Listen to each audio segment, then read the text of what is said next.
গরিব হইয়া জন্ম নিছি এটাই আমার দোষ, তাই তো পাখি তুই কখনো মানলি না রে পোষ।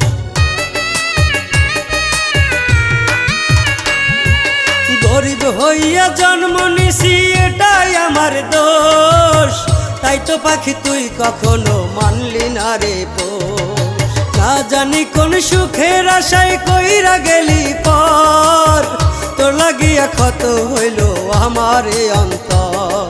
না জানি কোন সুখের আশায় কইরা গেলি পর, তোর লাগিয়া ক্ষত হইল আমার এ অন্তর। আমি মরলে আসিস বেঈমান আমার বাড়ি দেখতে, কেমন করে ঘুমিয়ে আছি বাড়ির বারান্দাতে, কেমন করে ঘুমিয়ে আছি বাড়ির বারান্দাতে। তখন হয়তো বুঝবি বেঈমান কি ছিলাম।